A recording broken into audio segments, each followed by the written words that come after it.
Hello, and welcome back to the Notebook Podcast, where we talk about what others don't. I'm your host, Morgan Daley, and today's episode, we're going to talk about the benefits of cyclically living, especially with neurodivergence.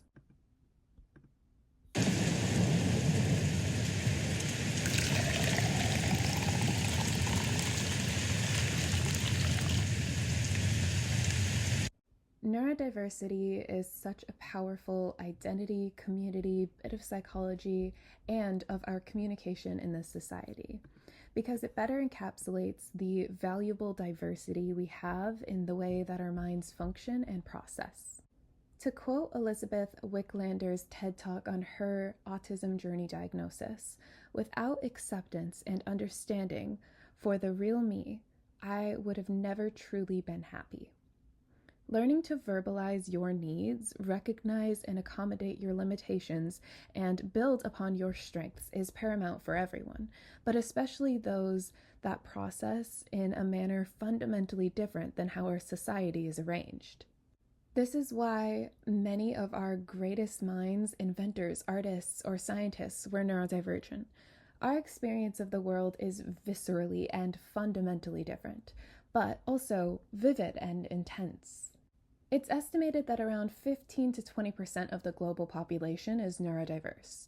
To paraphrase Wicklander, increasing education and allowing neurotypicals to meet us halfway in the understanding and adapting, we make space for a whole new world of gifts and skills that greatly impact our community.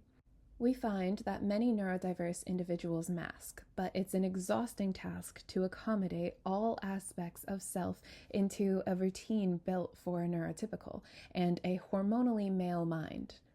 To define masking for you, it's a behavior of hiding one's nervous system regulating stims, varied forms of regulating or communicating behaviors, and overall most eccentricities or means of communication, regulation, or identity into socially permissible behaviors. It's also worth noting that there are different social and masking expectations of other genders. There is often a lot more nuanced or socially isolating consequences for non-cis male genders, which can be difficult to understand and adapt to from a different mental framework. Personally, I find my neurodivergence, especially symptoms such as the omnipotential and sensory sensitivity, as some of my greatest strengths. It will probably come as no surprise that we are just beginning to scratch the surface in neuroscience on understanding neurodivergence, and there is even less data on how it impacts those who are not cis male. Brain functioning and behavioral differences in neurodivergence have primarily been studied in those with a male hormone balance, as is true with many conditions, even outside of this scope, due to the fact that there are less hormone fluctuations or related variables connected with the outcomes. But this leaves the majority of the population without answers on how symptoms may materialize for them or what treatments might work for their mind-body chemistry. So, for a long time, we believed that these conditions only affected boys because how the symptoms manifested entirely different in other genders. Let's dive into the hormones and the roles they play. Estrogen may exert neuroprotective effects through several mechanisms. It is soothing, so there can be an exacerbation of symptoms in periods of higher estrogens, such as in adolescence, postpartum, or menopause.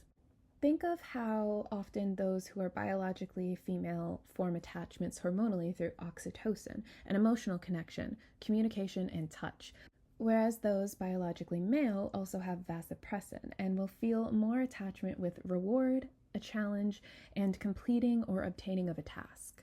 It is more common for those experiencing more biologically female hormonal secretion to seek out things that are more regulating to the nervous system than challenging. During these times of adolescence, postpartum, and menopause, as well as in certain phases of the menstrual cycle, there is less dopamine being produced than in times when the hormones are more regulated. A need to externally supplement, which is a demand on time and resources for many. And regulating dopamine is already a challenge that neurodiverse individuals face. From a hormonal standpoint, testosterone has a significant influence on dopamine secretion. So not only are those levels replenished to the same degree with each sleep in cis males, But testosterone also decreases while estrogen increases during those phases mentioned earlier. So even though soothing can increase, so too can a dysregulated ability to maintain dopamine levels or self-organize. As frustrating and cliche as it may sound, finding a system of habits, routines, and rituals that can externalize some of the responsibility of your executive functioning can be greatly beneficial. Just make certain to find flexibility and accommodation to your spoon levels without shame. These periods of hormone fluctuation mentioned are also physically transformative and energetically demanding periods that often cost the individual experiencing them many spoons. Spoon theory is a conceptual measurement created by the neurodivergent community to describe the often unpredictable nature of being able to regulate one's executive functioning. Spoon theory explains that simple or habitual tasks for neurodivergent individuals require more conscious engagement on our part, as well as not knowing when you might be without any ability to engage with tasks that require executive functioning for an indeterminate period of time, and how this differs from our care or desire to do the task. Many who do not learn to accommodate their loved ones with neurodiverse minds misinterpret spoon theory with, pardon my French, the fucks we give about any particular responsibility. However, we can greatly struggle to engage with the things that we deeply care about. It is also included in spoon theory how if there is an external responsibility with great enough demand, such as an appointment or a presentation, one can steal from a future day's executive functioning capacity, but that would cause the individual to go in serious debt and need to recover for an indeterminable amount of time. To illustrate this further for the neurotypicals, every single action performed by a neurodivergent, from brushing their teeth to doing the dishes to getting up to get some water, requires conscious engagement and executive function.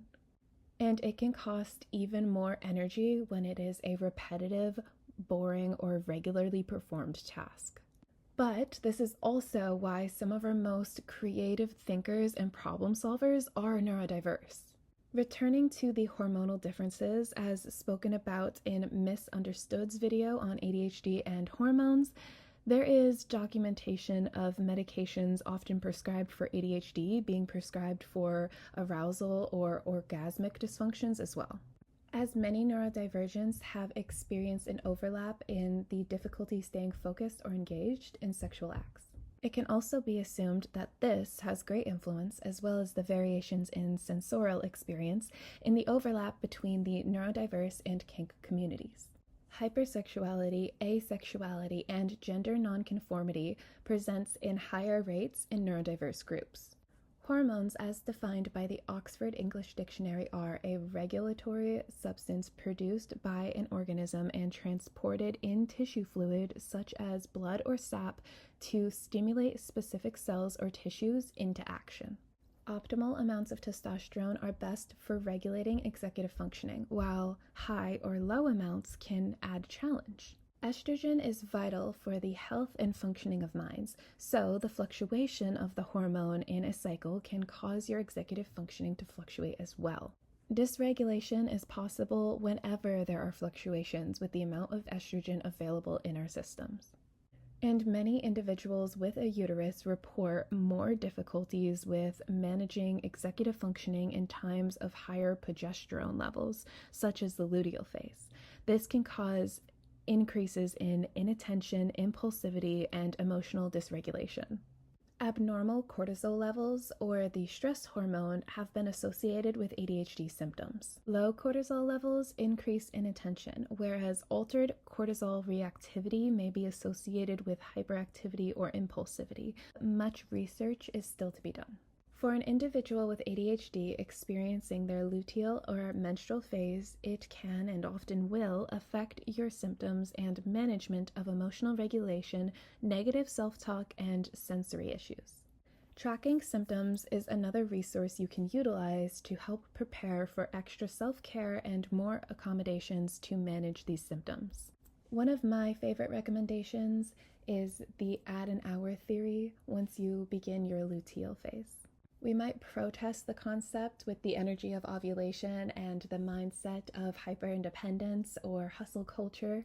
However, when that burnout hits and our spoon levels deplete, having a slower, mindful pace and intentionality to your work and allowing yourself the grace of more time will do wonders during this half of the month. If you need more rest, less mental or physical strain, it is important to accommodate these needs without judgment or shame in these natural fluctuations. For those with female reproductive anatomy and hormones, regular exercise can help the regulation of estrogen and progesterone.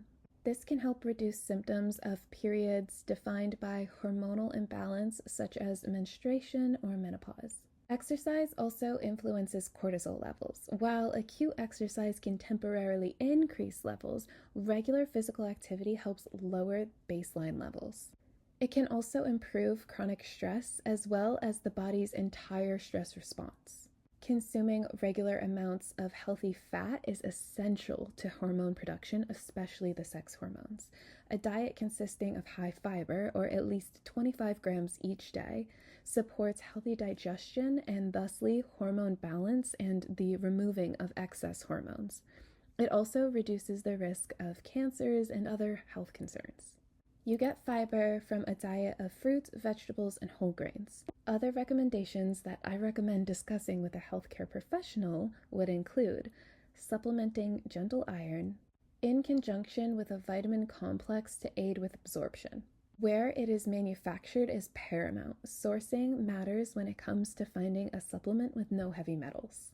It would be beneficial to find a complex with zinc, vitamin D, magnesium to relax the muscles, folate, B vitamins, manganese, or folic acid, and no artificial colors, as red 40 and some yellows and blues have been linked to cancer or hormonal dysfunction. It would also be beneficial to limit your intake of soy products, as well as making certain that you are getting enough vitamin D, especially if you live in a darker climate, as do I. This helps with regulating, but can also lower your risk of dementia and Alzheimer's. Eating probiotic-rich foods a week before your period can assist with regulating your hormones, as well as lowering your sugar intake during your luteal phase as it inflames and kills good gut bacteria. Stress or caffeine can cause vasoconstriction and dehydration that can lead to worsening of symptoms. So how does this tie back with the syncing of your whole cycle? Cycle syncing is adjusting your exercise, nutrition, and even productivity flow to your hormonal cycle. When it comes to food, start small. Adjust the sides of your dish that you're sharing with others to make sure that you're getting all of the nutrients your body needs during this phase. When it comes to workouts, it does the body more harm than good to overextend and overexert yourself in the luteal or menstrual phases. It's okay to need to use less heavy weights than your max, to stretch less far or do fewer reps. Working out in alignment to your hormones instead of in resistance to them can decrease inflammation, fatigue, stress, or even injury from doing more than what your body is capable of in that moment. If you force your body into a survival, fight, flight, fawn, or freeze reaction, it can retain more water to protect your organs. Reducing inflammation can also help with clearer skin, hair growth, and progress on your gym goals. As far as mental health impacts, understanding and respecting your body's ebbs and flows makes space for grace, progress, and care towards your body and your mental relationship with it. Many of these suggestions we've heard before, but have not attempted to implement or have given up on. Focus on one manageable habit at a time and track the impact it has on your symptomatic experience. Stressing out about maintaining a habit or doing things perfectly right can cause more harm than good. Talk to the professionals, especially if your mental health is severely impacted. You could have significant imbalances in one or more hormones. We have normalized period pain, but debilitating symptoms and severe cramps are not typical in this phase or any of them. Other countries are aware of these discrepancies and offer menstrual leave. Spain, Japan, Indonesia, China, South Korea all provide menstrual leave, not always mandating pay, however. Vietnam provides paid 30-minute breaks during the menstrual phase. Cyclical living is the practice of aligning your life with the natural rhythms of the world, such as the seasons, the moon, and your menstrual cycle. It's based on the ideas that things happen in cycles, and that living in tune with these cycles can help you feel better and be more attuned with your mind-body fluctuations. Benefits of cyclically living are a better understanding of your experience, more ease in navigating the world, feeling more connected to yourself, and managing your symptoms before they begin, as well as many others. It may be most beneficial to give each week of the moon cycle a theme, restoring integration and inward reflection to begin. For many, this may be the week of menstruation, but personally, I find the need to do this more during my luteal phase. Follow it with exploration, research, planning, and curiosity as energy increases the following week. Next, creation, expansion, networking, and outward expression. This will come most naturally in the late follicular or ovulation phase. Finally, completing tasks as your energy dwindles once again. Here are some key elements to cyclical living. Be aware of your cycles. Pay attention to where you are in your cycles, your menstrual cycle, your circadian rhythm. Listen to your body. Check in with yourself and see how you're feeling and what your body needs. Embrace the natural world. Spend time in nature and eat seasonal produce. Find a routine that works for you. Incorporate variety into your routine to keep things interesting. Let go of what doesn't serve you. Don't beat yourself up if you didn't live in perfect alignment with your cycles. And here are some more universal tips to implement. It's beneficial, especially for neurodivergent individuals, to begin the day with fat and protein. It becomes easier for the brain to manage fluctuations in hormones and commands if you nourish it in breaking your fast. During the menstrual phase, the uterine lining is shedding. Your hormones are at the lowest levels they will be at all month. For individuals whose hormones are replenished with each night's sleep, this phase could be comparable to the exhaustion, lack of drive, or willpower of the late evening. This would be the time to consume more blood-building foods that remineralize, foods that are rich in iron, zinc, and iodine, such as dark leafy greens like spinach or kale, hearty grains like rice and quinoa, fruits that are rich in vitamin C like mango or pineapple, and limiting inflammatory foods such as sugar, caffeine, and alcohol. Having grains and fruits with natural fibers will also aid in your body's ability to digest sugars and inflammatory reactions. This is a time for self-reflection, journaling, meditation, and napping.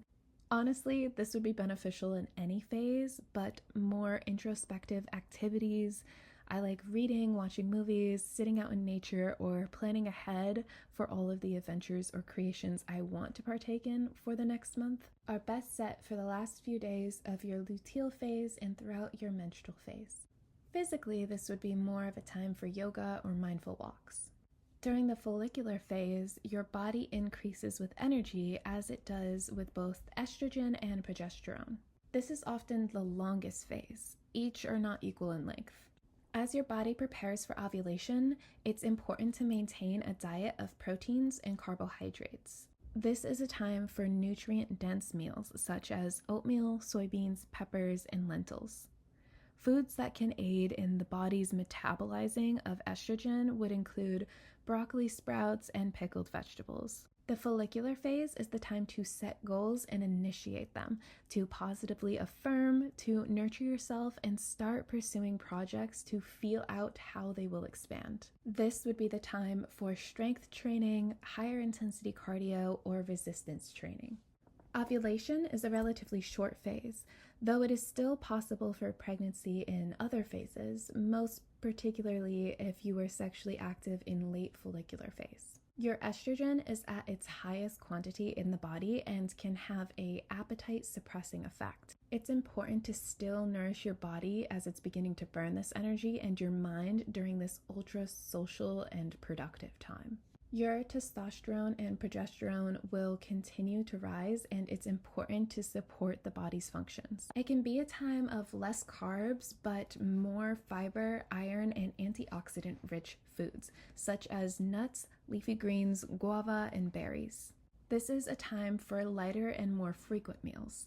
Ovulation would be that time for socializing, networking, public speaking, and workouts that are a little bit more intense, like weights, HIIT, combat, or CrossFit. Finally, the unanimously most challenging week of each month, the luteal phase. This often includes lower energy, bloating, mood swings, headaches, body pain, and brain fog. We can often be more lethargic or even experience more depressive symptoms. This is a time for easily digestible foods that are magnesium rich, such as dark chocolate. Soups and smoothies are lovely in this time, increasing vegetables and protein, fiber to aid with cramps. This is the time for various detoxes, journaling, organizing your space, and finishing projects. Though this can be a time of introspection for many, make sure to not be too self-critical, as your hormone levels and subsequently your mood may be falling. Active pursuits most suitable for this time would be light stretches, cardio, or walking. On the topic of spoon theory, or our mind's fluctuating executive functioning capacities, I find that my energy, focus, and ability to do things is greatly influenced by the fluctuation of my hormones, also by the energetic alignment of people and planets.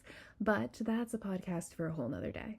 As much as we roll our eyes, sufficient sleep, water intake, nature, moving our bodies, and outlets for processing our emotions are imperative to regulating and taking control when it comes to self-managing your life and mind without shaming it. I also find myself dancing during every phase, but I alter the intensity to regulate what I need to at the time.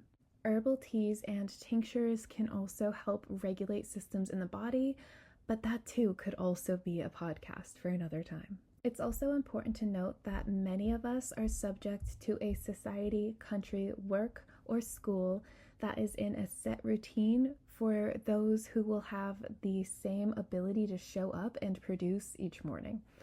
I want to acknowledge that this is not fair to neurodivergence or to uterus owners. However, you have more autonomy over your energy than you often convince yourself that you do. And we can also take action to challenge the status quo and find accommodations for all. That's it for today's episode. Thank you guys so much for spending your time here with me. I really hope this was informative or introspective or helped you to have a little bit more grace with yourself or understand the neurodivergent uterus owners in your life. Thank you guys for listening, and I'll see you back here next week. Bye!